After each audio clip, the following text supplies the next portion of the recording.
औज़ुबिल्लाहि मिनश्शैतानिर्रजीम बिस्मिल्लाहिर्रहमानिर्रहीम। लोधी बर्ड्स की जानिब से अस्सलाम वालेकुम और तमाम साथियों को जश्न ईद मिलादुन्नबी सल्लल्लाहु अलैहि वसल्लम मुबारक हो। बात दरअसल ये कि कल संडे को तो तकरीबन ये जो हमने कॉन्टैक्ट नंबर दिए हुए शॉप के, ये शॉप बंद होंगी और आपकी सहूलत के लिए ये है, इनसे मेरा रब्ता हुआ है। इस वीडियो को लाइक करें, लोधी बर्ड्स को सब्सक्राइब करें और इस बेल आइकन को जरूर क्लिक करें कि आपको आने वाली तमाम वीडियोस की अपडेट मिलती रहे। इसी रेट के ऊपर आप अगर अपने बर्ड देना चाहते हैं तो मंडे को जाकर इनकी शॉप पर ये सेल कर सकते हैं।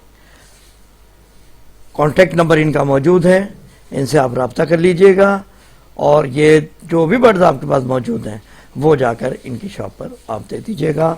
और अगर घर पर बुलाना चाहते हैं तो जो मैं प्रोसेस आपको बता चुका हूँ उसके मुताबिक आप इनको कॉल कर लीजिएगा, ये आपसे इंशाल्लाह ताला आकर आपसे बर्ड परचेज कर लेंगे। दूसरी बात ये कि व्यूअर, जैसा कि मैं पहले भी आपको बता चुका हूँ, अगर आपने घर से अपने बर्ड देने हैं तो ये दो साहब जो कि रिलायबल हैं, यानी साकरान बर्ड्स के ऑनर नासिर साहब और बर्ड इन गुलशन हदीद के जनाब तैयब साहब, इनके नंबर डिस्क्रिप्शन में मौजूद हैं, आप इनसे रब्ता कर लीजिएगा।